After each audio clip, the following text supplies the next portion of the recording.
I sat on the edge of the hotel bed, heart pounding as I checked my watch for the 5th time. The room was lovely, far more luxurious than anything I'd ever booked before, but I could hardly appreciate it. All I could think about was what I'd come here to do, the young man I'd soon be meeting, and this strange mixture of excitement and guilt twisting inside me. I was a retired schoolteacher, a widow in my 60s, for goodness sake. A lifetime spent being proper, devoted mother, dutiful wife, and now, here I was, waiting for someone young enough to be my grandson. The thought alone made my cheeks burn. 2 years had passed since my husband, Richard, had died. He was my first and only partner, and ours was a safe, reliable marriage. We'd done everything by the book, even if sometimes it felt like the book didn't leave much room for desire or curiosity. But since his passing, I'd felt this ache, a realization of things left unexplored, desires buried too deep even to admit to myself. Now, with my children living their own lives, there was nothing stopping me but my own hesitations. So here I was, daring to take a step I never thought I'd take. The knock at the door came, and I took a deep breath before opening it. Leo stood there, radiating a warmth and confidence that both startled and comforted me. He was tall, with a gentle smile that made his face somehow both boyish and wise. He greeted me with ease, and after a moment he asked, "Would you mind a kiss on the cheek?"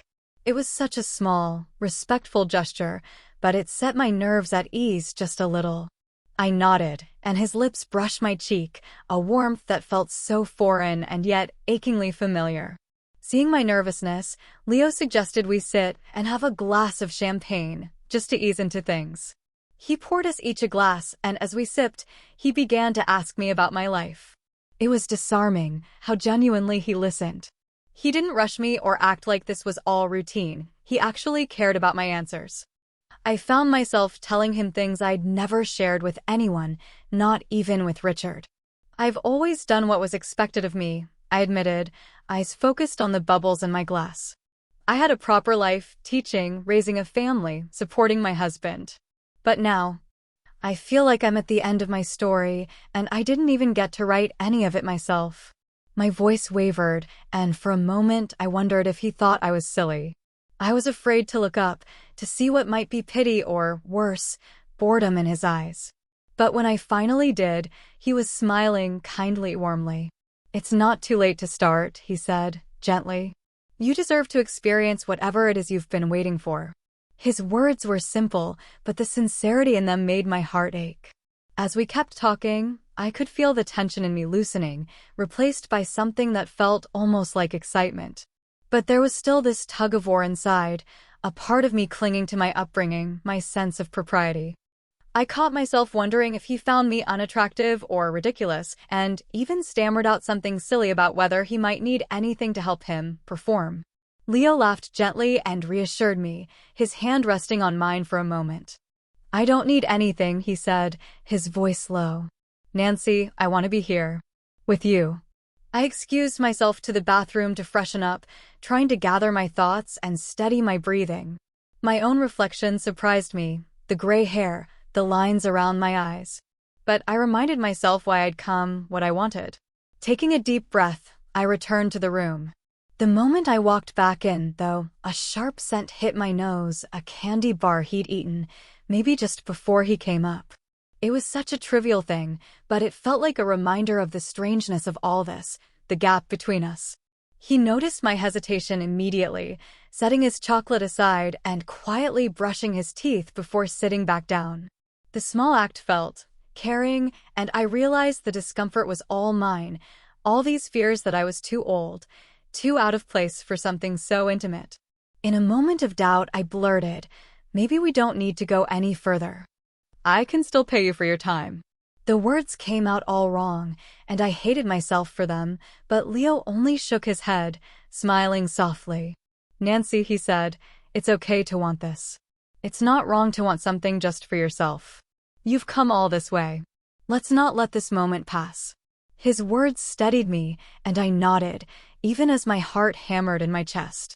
He moved closer, and I felt his hand in mine, the warmth and strength in his fingers grounding me. I started to see him as more than the role he played, a thoughtful, perceptive young man who had a life, struggles, maybe even hopes of his own. This wasn't about him giving me an experience, I realized. It was about connecting with another person, about both of us finding something meaningful here. When we lay together, there was no awkwardness, only a profound gentleness and a sense of discovery. For the first time, I felt seen, desired in a way I never had before. And in that moment, it didn't matter that he was half my age or that I was a retired teacher taking a daring step beyond everything I'd known.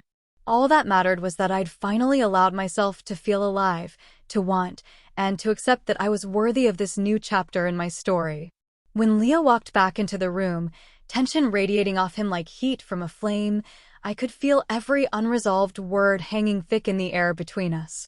My heart was racing. I'd pushed too hard, asked too much. It was so easy to think of him as just Leo, the confident young man who'd seemed to step out of my fantasies. But now I'd glimpsed something else, something vulnerable and painfully human. And I couldn't ignore it. It all started with that list. Writing it had felt so foolish, so embarrassingly hopeful, like I was a teenager daring to name desires for the first time. But Leo, in his unflinching way, only smiled when I shyly shared it with him. I'd expected him to laugh, to maybe make me feel silly, but he just listened, nodding as if each line, each fear I was trying to conquer, deserved his full attention. "Oh, a list," he said, eyebrows raised in amusement. "You know, this sounds promising. Where's my copy? Don't mock me." I'd tried to sound firm, but I was already laughing.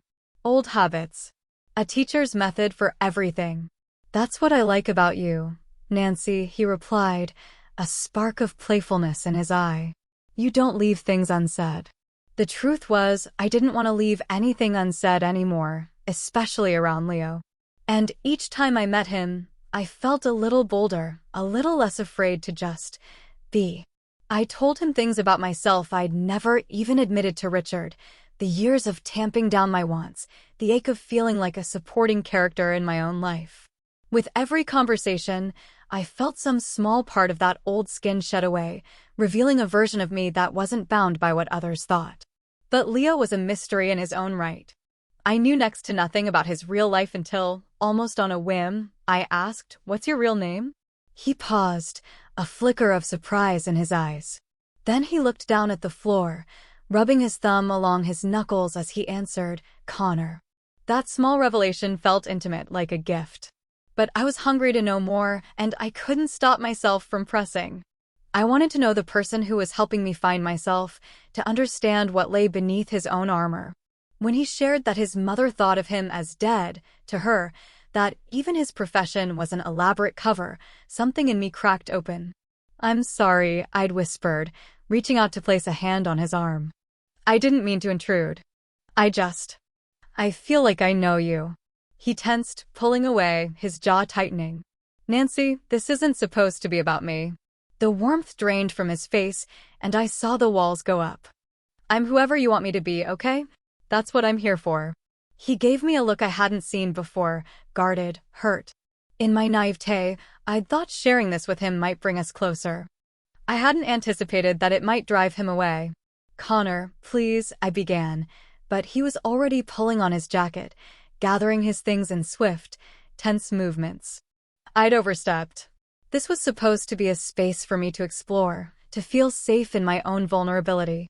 But it had become a place where I'd unknowingly prodded at his own scars. Then, as he was about to leave, he stopped suddenly. I heard his shaky breath, saw the way his hands tightened into fists. He turned back, looking at me with an intensity one hadn't seen before. "You have no idea what it's like to be seen as nothing, to feel the judgment without anyone saying a word. My mom didn't need to tell anyone I was dead to her. She just cut me out, and that was that. My whole life, she made me feel like I didn't exist." The weight of his confession struck me hard, rooting me to the spot. I reached out again, but he stepped back, shaking his head. There was a rawness in his voice, the echo of years spent hiding who he was. And as I looked at him, I realized that Leo Connor wasn't just some charming fantasy. He was a person, carrying a burden far heavier than I'd imagined.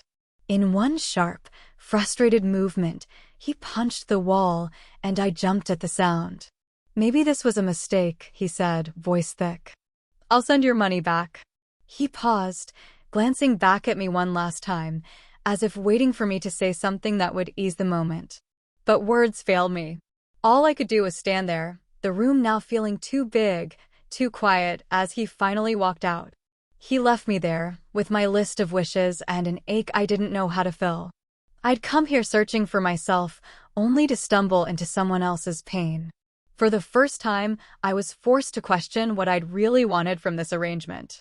Was it just about feeling desired, or was I craving something deeper, a human connection, a glimpse behind the walls we all build to protect ourselves?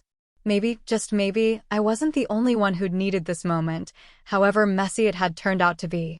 Nancy takes a moment to reflect and realizes that her urge to know Leo better wasn't just curiosity, but a sign of her own insecurities and the lack of intimacy she's felt her whole life. She sees now that she crossed a line by pushing into Leo's personal life, understanding that his boundaries deserve respect. On the other hand, Leo also comes to a new understanding. He realizes Nancy's curiosity came from a place of genuine care, something he rarely encounters in his line of work. It wasn't an attempt to pry, but to make a real connection, and he finds himself grateful for her intentions, imperfect as they may have been. In their final meeting, they meet in the hotel cafe, both aware this will be their last encounter.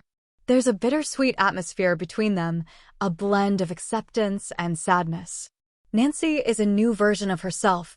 She's transformed from the anxious, hesitant woman she once was into someone who fully embraces her desires. With a confident smile, she tells him, "Sexual fulfillment is powerful." It made me feel invincible. She thanks Leo for helping her find this part of herself and apologizes for any discomfort her curiosity might have caused him. Leo acknowledges the impact of this journey as well. Through Nancy, he's been reminded of the importance of connection and understands the beauty of her vulnerability. Their time together has left a mark on him as much as it has on her. As they sit together, Nancy reflects on the bigger picture. Their encounters weren't just about physical intimacy, they were about finding herself, shedding old fears, and reclaiming her joy. She looks at Leo and confesses, "You're the only adventure I've ever had. The only freedom." And I wanted it to be real.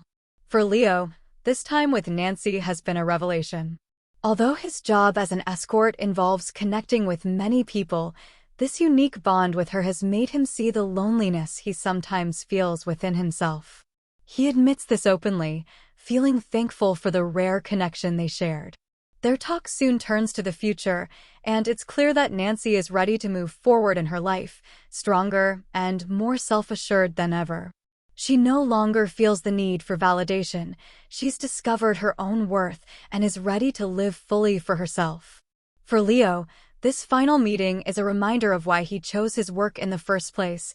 He finds purpose in making others feel valued. But he also realizes he could use a break to reflect on what he wants from life, inspired by Nancy's own journey of self-discovery. When the time comes to say goodbye, there's a gentle understanding between them.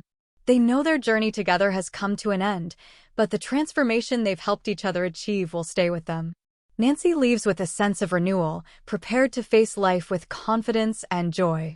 Leo, too, leaves feeling a sense of closure, proud of the role he played in her transformation and inspired to take time for his own journey forward.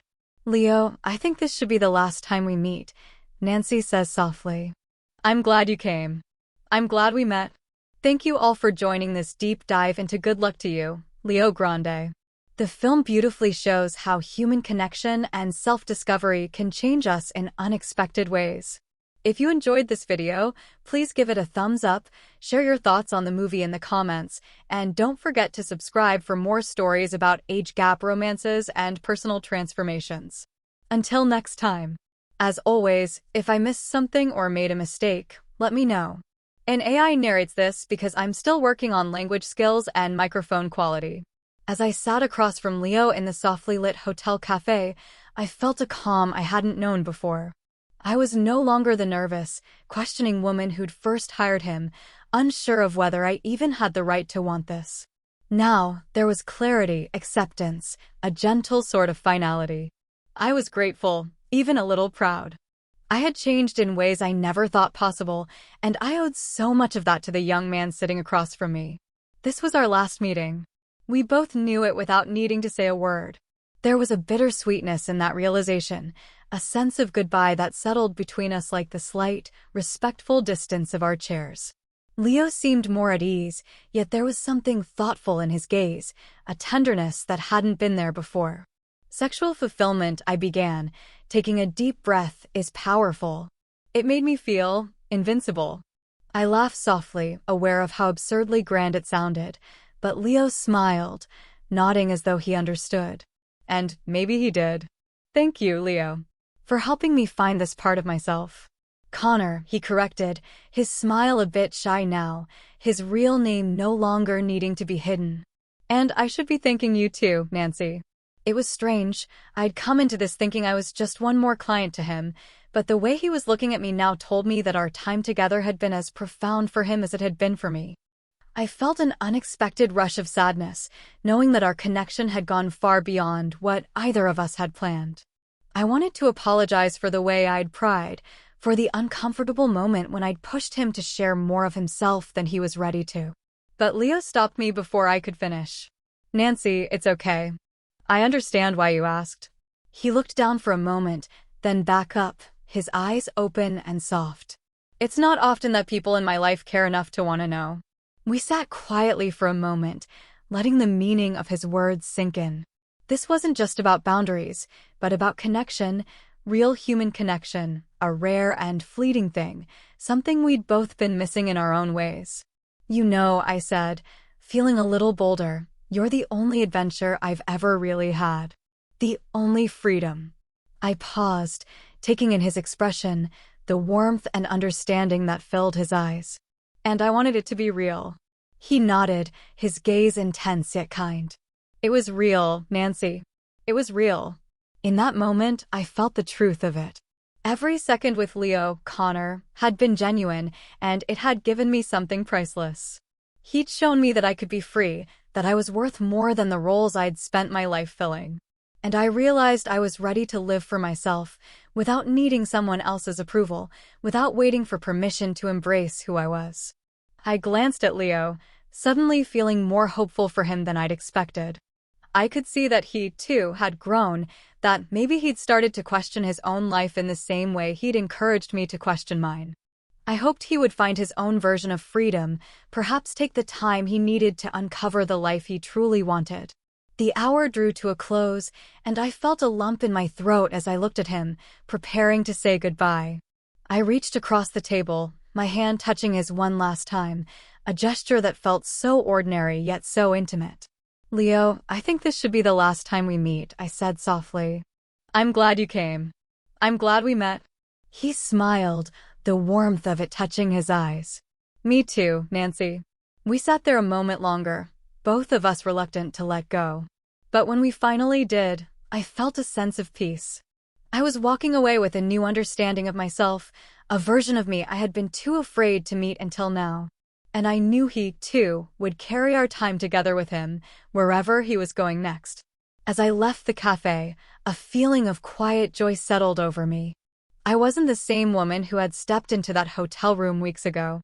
I was free, alive, and ready to embrace whatever came next.